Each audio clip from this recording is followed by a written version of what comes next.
Jain friend India और pride में आप सभी का स्वागत है। जैसे कि हम भक्ति काल PYQ सीरीज लेकर चल रहे हैं और उसकी अगली कड़ी में आप सभी का स्वागत है। यहाँ पे देखिए क्वेश्चन, नंददास की किस कृति पर मुग्ध होकर उन्हें जड़िया की उपाधि दी गई थी? तो रास पंचाध्यायी वो रचना थी जिस कृति पर मुग्ध होकर नंददास को जड़िया की उपाधि दी गई। नंददास ब्रजभाषा के कृष्ण भक्त कवि थे, अष्टछाप के 8 कवियों में से एक थे। गोस्वामी विठलनाथ के शिष्य थे। रास पंचाध्यायी, सिद्धांत पंचाध्यायी, अनेकार्थ मंजरी, रूप मंजरी, रस मंजरी, भंवर गीत, रुक्मणी मंगल, सुदामा चरित, ये उनकी रचनाएं हैं। नंददास और सूरदास में सूरदास की नायिकाएं भावुक हैं। सूरदास की जो नायिकाएं हैं वो भावुक है, जबकि जो नंददास की नायिकाएं वो तर्कशील हैं। तो इन्होंने भंवर गीत में जो लिखा है तो इनकी जो नायिकाएं हैं तर्कशील हैं, जबकि वही सूरदास की नायिकाएं भावुक हैं। पदावली ग्रंथ के रचयिता विद्यापति हैं। साहित्य लहरी के रचयिता कौन है? तो साहित्य लहरी के रचयिता है सूरदास। इसी ग्रंथ में सूर की वंश परंपरा का परिचय मिलता है। सूर अकबर के दरबारी कवि हैं और रामदास के पुत्र चंद्रवरदाई के वंशज ब्रह्मदत्त हैं। सूरदास के कुल 25 ग्रंथ बताए जाते हैं, जिनमें 7 उपलब्ध है: सूर सागर, सूर सरावली, सूर रामायण, सूर साखी, सूर पचीसी, सूर राधा रस केली, साहित्य लहरी। तो हम लोग सूर सागर, साहित्य लहरी और सूर सरावली तो जानते हैं, लेकिन इनका टोटल 25 ग्रंथ बताया, जिनमें 7 उपलब्ध है। इनके अलावा राधा रस केली, सूर रामायण, सूर पचीसी, सूर सखी भी है।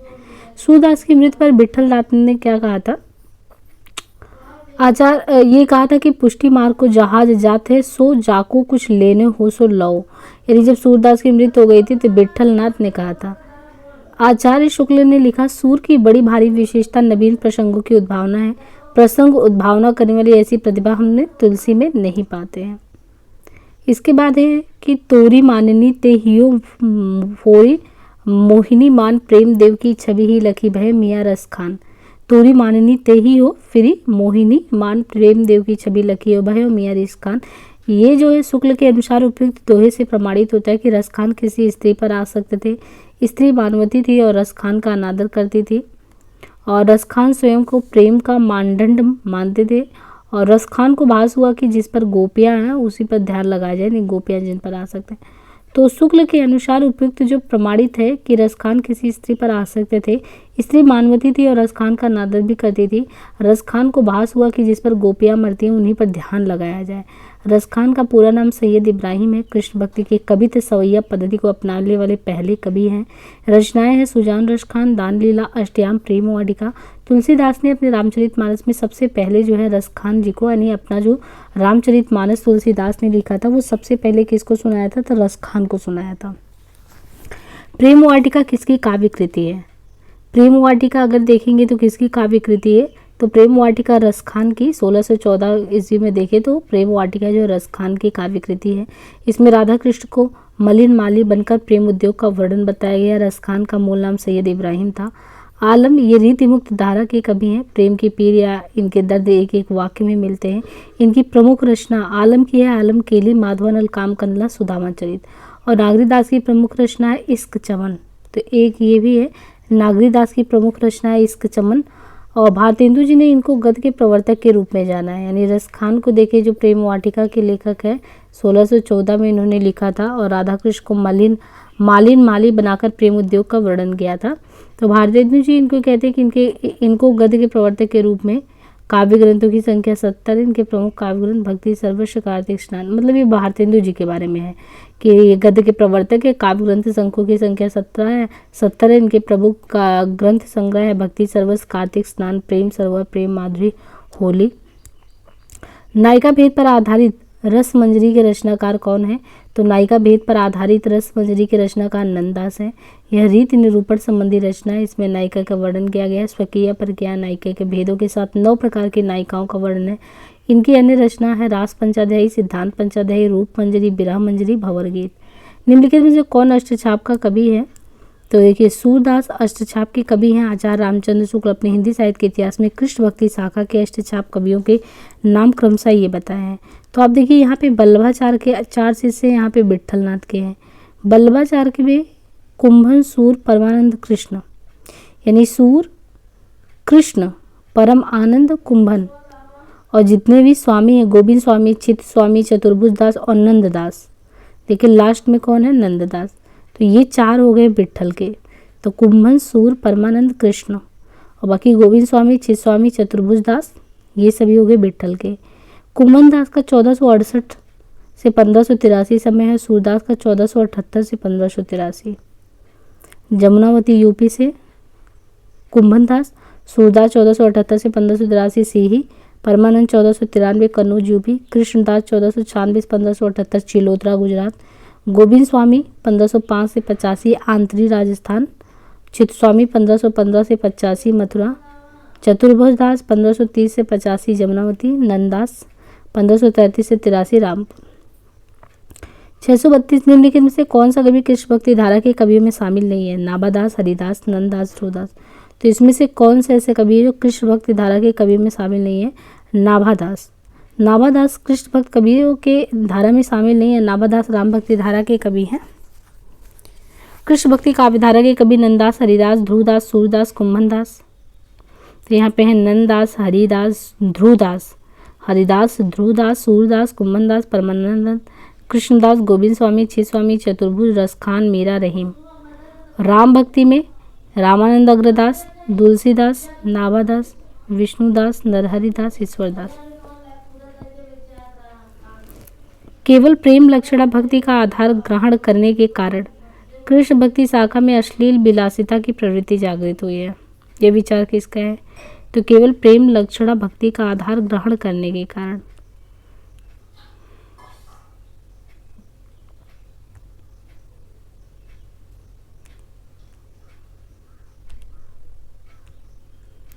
केवल प्रेम लक्षण भक्ति का आधार ग्रहण करने के कारण कृष्ण भक्ति शाखा में अश्लील विलासिता के कारण जागृत हुए हैं। ये जो है केवल प्रेम लक्षण, ये जो कहा गया है विचार रामचंद्र शुक्ल के द्वारा दिया गया है। श्री वल्लभाचार्य ने जिस कृष्ण भक्ति को प्रतिष्ठित किया उसका दार्शनिक आधार क्या है? तो वल्लभाचार्य ने अपनी कृष्ण भक्ति में जिस दार्शनिक आधार को अपनाया वो शुद्ध द्वैतवाद है, शुद्ध अद्वैतवाद, जिसमें पुष्टि भक्ति का आधार थी भगवान का पोषण प्राप्त करना ही भक्ति का लक्ष्य है। मध्यकाल के अन्य दर्शन थे माधवाचार्य का द्वैत दर्शन, शंकराचार्य का अद्वैत, निम्बार्काचार्य का द्वैताद्वैत, रामानुजाचार्य का विशिष्ट। भ्रमर गीत प्रसंग का प्रतिपाद क्या है? भ्रमर गीत प्रसंग का प्रतिपाद सगुण भक्ति की महिमा का निर्गुण का खंडन। भ्रमर गीत में सगुण भक्ति की महिमा का निर्गुण का खंडन। भ्रमर गीत के लेखक सूरदास हैं। भ्रमर गीत सूरदास के सूरसागर में संग्रहित है। हिंदी साहित्य में भ्रमर गीत काव्य परंपरा का प्रवर्तन सूरदास ने किया। भ्रमर गीत का सर्वप्रथम एक पूर्ण प्रसंग के रूप में वर्णन श्रीमद् भागवत के 10वें स्कंद के 47वें अध्याय के 12 से 21 श्लोक में मिलता है। सूरदास की प्रमुख 3 रचनाएं हैं सूरसागर, सूरसरावली, साहित्य लहरी। भ्रमर गीत का उपजीव्य ग्रंथ कौन सा है? तो भ्रमर गीत का उपजीव्य श्रीमद् भागवत महापुराण का 10वां स्कंद माना जाता है। सूरदास ने सूरसागर में 3 भ्रमर गीतों की योजना की है। भ्रमर गीत का सर्वप्रथम एक पूर्ण प्रसंग के रूप में वर्णन श्रीमद् भागवत के 10वें स्कंद के 47वें अध्याय के 12 से 21 श्लोक में मिलता है। हिंदी साहित्य में भ्रमर गीत परंपरा का प्रवर्तन सूरदास ने किया। सूरदास के दृष्टकूट पद किस काव्य ग्रंथ में संकलित है? तो सूरदास के दृष्टकूट पद साहित्य लहरी काव्य ग्रंथ में संकलित है। सूरदास का जो दृष्टकूट पद है वो साहित्य लहरी काव्य ग्रंथ में संकलित है। साहित्य लहरी 1550 ईस्वी में अलंकार और नायिका भेदों के उदाहरण प्रस्तुत करने वाला 118 दृष्टिकूट पद है। सूरदास को वात्सल्य रस का सम्राट भी कहा जाता है। श्रृंगार और वात्सल्य रस का सम्राट किस कवि को कहा जाता है? तो कृष्ण भक्ति शाखा के प्रतिनिधि कवि सूरदास को श्रृंगार और वात्सल्य रस का सम्राट कहा जाता है। शुक्ल ने तुलसीदास को अनुप्रास का बादशाह कहा है। अनुप्रास का बादशाह शुक्ल ने तुलसी को अनुप्रास का बादशाह कहा है। नंददास को जड़िया कवि कहा है। गौड़ीय संप्रदाय के प्रवर्तक आचार्य कौन है? तो गौड़ीय संप्रदाय के चैतन्य महाप्रभु हैं। और देखिए वल्लभाचार्य जो है रुद्र, तो वल्लभ हैं शुद्ध, वल्लभ रुद्र शुद्ध, रुद्र शुद्ध। माधवा द्वैत ब्रह्म संप्रदाय, चैतन्य गौड़ीय संप्रदाय, अचिंत्य भेदाभेद, स्वामी हरिदास सखी। अष्टछाम में संख्या थी तो 1565 में 8 कवियों के साथ मिला के इसमें टोटल 8 कवि थे, 4 विट्ठलनाथ के, 4 वल्लभाचार्य के। और यहाँ क्रमशः नाम भी दिया है कुंभन, सूरदास, परमानंद, कृष्णदास, बाकी गोविंद स्वामी, चित, चतुर्भुज, नंददास। निम्नलिखित को कालक्रम के अनुसार आपको व्यवस्थित करना है और इसको में बताना है कि स्वामी हरिदास 1478, सूरदास 78, मीराबाई का टाइम है 1516, रसखान का है 1533। 252 वैष्णवों की वार्ता की भाषा क्या थी? तो 252 वैष्णवों की वार्ता की भाषा ब्रज भाषा है। यानी जो रचना हुई है 252 वैष्णवों की वार्ता, इसकी भाषा क्या है? इसकी भाषा है ब्रज भाषा। इस वार्ता ग्रंथ के लेखक है गोसाई गोकुलनाथ। गोसाई गोकुलनाथ ने 252 वैष्णवों की वार्ता ब्रज भाषा में से रचा है। इस वार्ता ग्रंथ के अलावा 84 वैष्णवों की वार्ता भी गोकुलनाथ का ग्रंथ है। दोनों ही संबंध वल्लभ संप्रदाय से है। मीराबाई से संबंधित कौन सा कथन सही नहीं है? उन्होंने मुक्त भाव से सभी भक्ति संप्रदाय का प्रभाव ग्रहण किया। उन्होंने लोक जीवन में रची बसी भाषा का प्रयोग किया। अपने अधिकांश पदों में कृष्ण को बंशीधर, नंद नंदन, श्याम सुंदर, गोपाल आदि नामों से याद किया। उनकी भक्ति माधुर्य भाव की है। तो मीराबाई से संबंधित कथन देखें तो मीराबाई ने मुक्त भाव से सभी भक्ति संप्रदाय का प्रभाव ग्रहण किया है। उन्होंने लोक जीवन में रची बसी भाषा का प्रयोग किया। अपने अधिकांश पदों में कृष्ण को वंशीधर, नंद नंदन, श्याम सुंदर, गोपाल कहा। उनकी भक्ति माधुर्य भाव की है। मीराबाई की भाषा राजस्थानी मिश्रित भाषा है। सूर कबित मुनि, देखिए यहाँ पे एक पंक्ति दी गई है कि सूर कबित सुनी कौन कवि जो नहीं सिर चालान करे। सुर कबित सुनी कौन कवि जो नहीं सिर चालान करे। सूरदास के संबंध में यह प्रशस्ति कथन किसका है? सूर कबित सुनी कौन कवि जो नहीं सिर चालान करे। सूरदास के संबंध में यह प्रशस्ति कथन नाभादास का है। नाभादास ने हिंदी भक्तिमाल की परंपरा का सूत्रपात किया। इनके गुरु का नाम अग्रदास है। नाभादास के गुरु का नाम अग्रदास था। नाभादास ने 1585 ईस्वी के आसपास ब्रज भाषा में भक्तमाल की रचना की। भक्तमाल में कवियों के जीवन और उनकी भक्ति की महिमा सूचक 316 छप्पे छंदों में लिखा गया है। निम्नलिखित में से विट्ठलनाथ के शिष्य कौन है? तो विट्ठलनाथ के शिष्य हैं नंददास। विट्ठलनाथ के शिष्य हैं नंददास। इनके अन्य चित्त स्वामी, गोविंद स्वामी, चतुर्भुज दास, कृष्णदास जो है वो कुम्भन दास, सूरदास, परमानंद दास ये बल्लभाचार के हैं। अष्टछाप के कवि कहे जाते। 1565 में स्थापित हुआ। निम्नलिखित में से बल्लभाचार के शिष्यों के संबंध में कौन सा कथन असत्य है? बल्लभाचार के शिष्यों के संबंध में जो है नंददास, चतुर्भुज दास कथन असत्य है। कुम्भन दास, सूरदास, परमानंद कृष्ण बल्लभाचार के थे, जबकि नंददास, चतुर्भुज, गोस्वामी, गोविंद स्वामी, चित्त स्वामी तो ये सभी किनके थे? विट्ठलनाथ के थे। हम तो दुहु भांति फल पायो, जो ब्रजनाथ मिले तो नीको, ना तरु जस गायो। हम तो दुहु भांति फल पायो, हम तो दुहु भांति फल पायो, जो ब्रजनाथ मिले तो निक है, ना तरु जस गायो। तो उपयुक्त पंक्तियों में देखिए आत्म समाधानी यह पंक्ति सूरदास जी के रचित सूर सागर में संकलित भ्रमर गीत से है। सूरदास द्वारा रचित ग्रंथ बताए जाते हैं कि 3 हैं। सूरदास सूर सागर का उपजीव भागवत महापुराण है। सूरदास ने जो सूर सागर लिखा उसका उपजीव देखे तो महाभारत भागवत पुराण है। उसका 10वां स्कंद है। हिंदी साहित्य में भ्रमर गीत काव्य परंपरा का सूरदास ने वो किया। भ्रमर गीत में कुछ 700 पद हैं। भ्रमर गीत उपालंब काव्य कहलाता है। सूर सरावली में 1107 छंद है। इसकी रचना संसार को होली का रूपक मान के साहित्य लहरी में अलंकृत और नायिका भेदों के उदाहरण करने वाले 118 दृष्टिकूट पद है। सूरदास को वात्सल रस का सम्राट भी मानते हैं। सूरदास की रचनाओं का सर्वप्रथम जो है देखें तो कलकत्ता में सन 1841 में राग कल्पद्रुम नाम से संपादित हुआ। सूरसागर की रचना का आधार क्या है? तो यहाँ पे देखिए सूरसागर की रचना का आधार श्रीमद् भागवत का 10वां स्कंद है। सूरसागर में 4936 पद तथा 12 स्कंद है। हिंदी साहित्य में भ्रमर गीत काव्य परंपरा का प्रवर्तन सूरदास ने किया। सूरदास की रचनाएं सूरसागर, सूरसरावली और साहित्य लहरी है। कृष्ण भक्ति काव्य के संदर्भ में इनमें से कौन सा कथन गलत है? भगवत कृपा की प्राप्ति के लिए सूर की भक्ति पद्धति में अनुग्रह का प्राधान्य है। नंददास ने भंवर गीत ग्रंथ लिखा। राधा बल्लभ में राधा का स्थान गौड़ तथा कृष्ण का स्थान प्रधान है। सखी संप्रदाय को स्वामी हरिदास द्वारा लाया गया।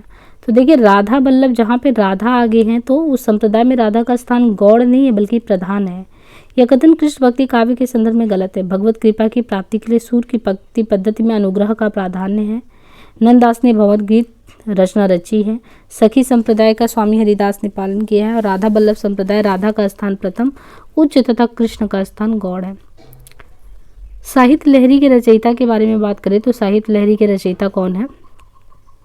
तो साहित्य लहरी के रचयिता है सूरदास। साहित्य लहरी जो रचा गया है ये सूरदास के द्वारा रचा गया है। साहित्य लहरी 1550 ईस्वी में अलंकार और नायिका भेद का उदाहरण प्रस्तुत करने वाले 118 दृष्टिकूट पद हैं। इसमें इनकी कृतियां हैं सूरसागर, सूरसरावली। काहे को रोकल मार्ग सूधो, सुनहु मधुप निर्गुण कंटक ते राजपंथ क्यों रोधो। काहे को रोकल मार्ग सूधो, सुनहु मधुप निर्गुण कंटक ते राजपंथ क्यों रोधो। इस काव्य पंक्ति में राजपंथ का प्रयोग किसके लिए किया गया है, तो राजपंथ का प्रयोग भक्ति मार्ग के लिए किया गया है। सूरदास द्वारा रचित भ्रमर गीत में इस पंक्ति का उल्लेख है।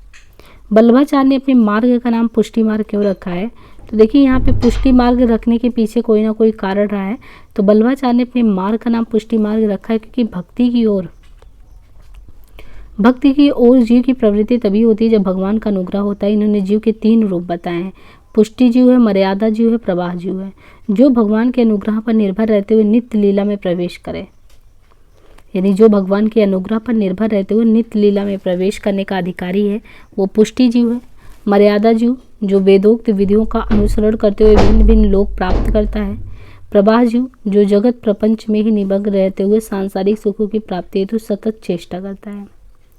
सूरदास के किस ग्रंथ में अलंकारों और नायिका भेद के उदाहरण प्रस्तुत करने वाले कूट पद हैं, तो सूरदास के साहित्य लहरी में अलंकारों और नायिका भेद के उदाहरण प्रस्तुत करने वाले कूट पद लिखे हैं।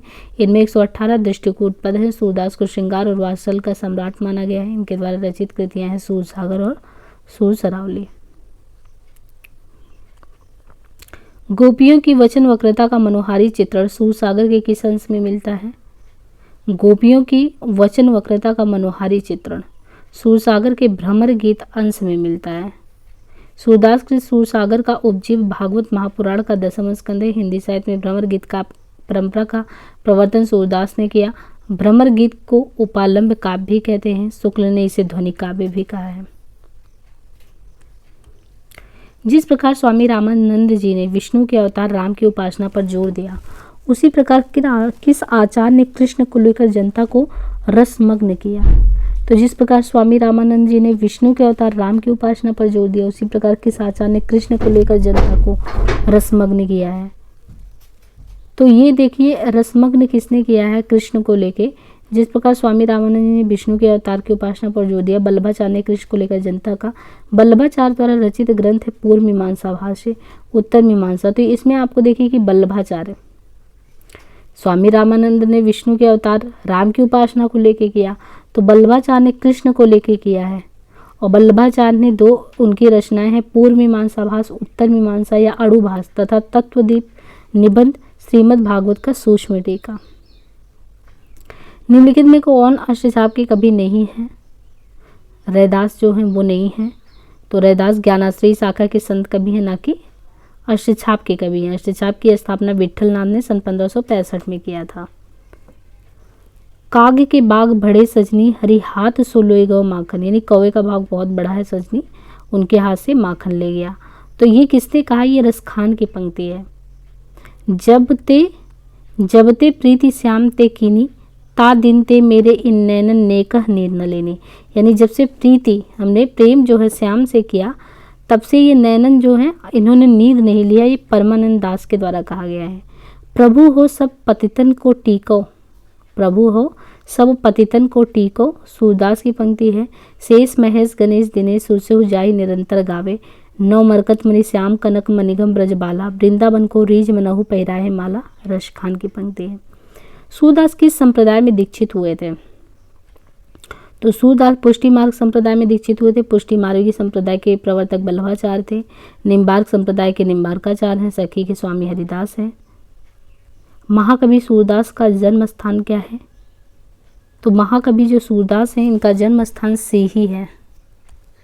सूरदास के जन्म के संबंध में 2 मत हैं। श्याम सुंदर दास आचार्य शुक्ल हजारी प्रसाद द्विवेदी इनका जन्म स्थान रोनकता गौ घाट मानते हैं, जबकि वार्ता साहित्य में डॉक्टर नगेन गणपति चंद्र गुप्त सीही मगहर में कबीर। सखी संप्रदाय के प्रवर्तक कौन थे, तो सखी संप्रदाय के प्रवर्तक स्वामी हरिदास। सखी संप्रदाय स्वामी हरिदास संप्रदाय के हरिदास या टट्टी संप्रदाय या निम्बार्क संप्रदाय की एक शाखा। इस संप्रदाय के लोग आगरा में यमुना किनारे बांस की टड्डी बनाकर रहते हैं। देखिए कारण भी है क्यों इसको टड्डी संप्रदाय कहते हैं। इस संप्रदाय के लोग आगरा में यमुना किनारे बांस की टड्डी बनाकर रहते थे, इसलिए इसको टड्डी संप्रदाय भी कहते हैं। सूरदास के गुरु का नाम क्या है, सूरदास के गुरु का नाम वल्लभाचार्य था, पहले कवि जिन्होंने ब्रजभाषा को साहित्य की भाषा के रूप में प्रतिष्ठित किया। कुल 25 ग्रंथ बताए जाते हैं। सूरदास ने श्रीमद् भागवत के किस स्कंद को माना? सूरदास ने श्रीमद् भागवत के 10वें स्कंद को बनाया। सूरदास ने सूर सागर की रचना श्रीमद् भागवत के रूप में की। इसमें 1.25 लाख पद बताए जाते हैं, 4936। सूर सागर में सूरदास ने भ्रमर गीत का वर्णन किया। भ्रमर गीत श्रीमद् भागवत के 10वें स्कंद के 47वें अध्याय के श्लोकों से लिया गया है। भ्रमर रस लोलुप एवं परम प्रपंचक के रूप में, क्योंकि यह कभी किसी एक कली या एक पुष्प का रसपान करता है। इसके हृदय में कभी स्थिरता नहीं होती है। और शुक्ल ने इसी को ध्वनि काव्य या उपालंब काव्य भी कहा है। ये राधा वल्लभ जो संप्रदाय है, इसका प्रवर्तन किसने किया है? तो राधा वल्लभ संप्रदाय का प्रवर्तन जो है हित हरिवंश ने किया है। और कब किया है? 1534 ईस्वी में। राधा वल्लभ संप्रदाय हित हरिवंश ने प्रवर्तन 1534 में वृंदावन में किया गया है। इस संबंध में है कि इस संप्रदाय राधा का स्थान इसमें, यानी राधा वल्लभ में राधा का स्थान उच्च तथा इसमें तत्सुखी भाव को केंद्र में रखा गया है। हित हरिवंश अपनी रचना की मधुरता के कारण श्री कृष्ण की वंशी का अवतार कहे जाते हैं। निम्नलिखित में से कौन सी रचना मीरा द्वारा नहीं वो की गई है? तो प्रेम वाटिका मीराबाई की रचना नहीं है, बल्कि रसखान की है। प्रेम वाटिका मीराबाई की रचना नहीं है, बल्कि रसखान की है। रसखान की प्रमुख रचनाओं में रसखान, प्रेम वाटिका, दांडीला, अष्टयाम। मीराबाई की गीत गोविंद का टीका, नरसिंह जी का मायरा राग सोटा, गोविंद, मलार राग, सत्यभामानुरूषणम, मीरा की गर्भी, ये कुछ रचनाएं हैं। निम्नलिखित में से किस ग्रंथ की रचना नंददास ने नहीं की है? तो यहाँ पे अगर देखें तो गीत गोविंद के टीका की रचना नंददास ने नहीं की है, बल्कि इसकी रचना मीराबाई ने की है। नंददास अष्टछाप की कवि, इनकी प्रसिद्ध रचनाओं में देखें तो अनेकार्थ मंजरी है, मान मंजरी, सुदामा चरित, रस मंजरी, रूप मंजरी, विरह मंजरी, प्रेम 12 खड़ी, श्याम सगाई, रुक्मणी मंगल, भंवर गीत, रास पंचाध्यायी, सिद्धांत पंचाध्यायी, 10वां स्कंद, ये सभी है। निम्नलिखित में से कौन सा संत अकबर के बुलावे पर फतेहपुर सीकरी गया था? तो कौन सा ऐसा संत है जो अकबर के बुलाने पर फतेहपुर सीकरी गया था?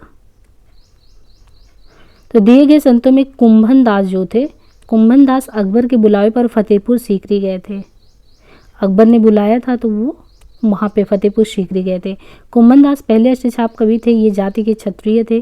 सन 1492 में वल्लभाचार्य से दीक्षा लिए थे।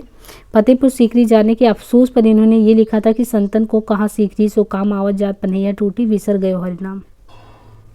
कर्म जोग पुनि ज्ञान उपासन सभी ही भ्रम भरमायो। इस काव्य पंक्ति के रचनाकार कौन है? कर्म जोग पुनि ज्ञान उपासन सभी ही भ्रम भरमायो। ये पंक्ति सूरदास रचित भ्रमर गीत से है। कबीर, तुलसीदास, परमानंद दास। कबीर, माधो में ऐसा अपराधी तेरी भक्ति होत नहीं साधी। ये कौन कहता है? कबीर दास जी कहते हैं कि माधो में कैसा अपराधी हूँ और तुम्हारी जो भक्ति है वो नहीं हो रही है। और तुलसीदास जी कहते हैं कि गोरख जगायो जोग, भक्ति भगायो लोग। परमानंद कहते हैं कहाँ करो बैकुंठ ही जाए, जहाँ नहीं नंद, जहाँ न जसोदा, नहीं जा गोपी ग्वाला न गाए। कहाँ करो बैकुंठ ही जाए। किशनगढ़ के भक्त कवि महाराज सामंत सिंह साहित्य के क्षेत्र में किस नाम से जाने जाते हैं? किशनगढ़ के भक्त कवि हैं महाराजा सामंत सिंह। तो किशनगढ़ के भक्त कवि महाराजा सामंत सिंह साहित्य के क्षेत्र में किस नाम से जाने जाते हैं? किशनगढ़ के भक्त कवि महाराजा सामंत सिंह साहित्य के क्षेत्र में नागरी दास नाम से जाने जाते हैं। नागरी दास बल्लभ कुल के गोस्वामी रणछोड़ जी के शिष्य थे। देखिए, किशनगढ़ के भक्त कवि हैं महाराजा सामंत सिंह। साहित्य के क्षेत्र में इनको नागरी दास के नाम से जाना जाता है। नागरी दास बल्लभ कुल के गोस्वामी रणछोड़ जी के शिष्य थे। इनके इष्टदेव श्री कल्याण राय जी तथा श्री नित्य गोपाल जी थे। इनके रचे पद ब्रजमंडल में काफ़ी प्रसिद्ध थे। नागरी दास के पद थे, एक मिलत भुजनी भरी दौरी दौरी, एक टेरी बुलावत औरी औरी, को चले जात सहजे सुभाए, पद गाय उठत भोगई सुनाए। सूर सागर का सबसे मर्म स्पर्शी और वाग वैधव्यपूर्ण अंश कौन सा है? तो सूरदास का अगर देखें तो सूर सागर का सबसे मर्म स्पर्शी और वाग वैधव्यपूर्ण अंश भ्रमर गीत है। हजारी प्रसाद द्विवेदी ने लिखा है कि सूरदास ही ब्रजभाषा के पहले कवि हैं और लीला गान का महान समुद्र सूरसागर ही उनका पहला काव्य है। सूरसागर का उपजीव भागवत महापुराण का 10वां स्कंद है। हिंदी साहित्य में भ्रमर गीत काव्य परंपरा का प्रवर्तन सूरदास ने ही किया। और सब गढ़िया नंदास जड़िया उक्ति में नंदास की किस विशेषता की ओर उन्होंने इंगित किया है? तो और सब गढ़िया नंददास जड़िए। इस उक्ति में नंददास के सदप्रयोग की विशेषता की ओर संकेत क्या है? अष्टचाप की कवि में नंददास का स्थान काव्य सौष्ठव और भाषा की प्रांजलता में सूरदास के बाद आता है। इनकी प्रमुख रचनाएं अनेकार्थ मंजरी, मान मंजरी, सुदामा चरित, रस मंजरी, रूप विरह मंजरी, प्रेम बाला खड़ी, श्याम सगाई, रुक्मणी मंगल, भंवर गीत, रास पंचाध्यायी, सिद्धांत, दशम स्कंद, ये सभी हैं। तो आज के लिए इतना ही, बाकी नेक्स्ट पार्ट में। धन्यवाद।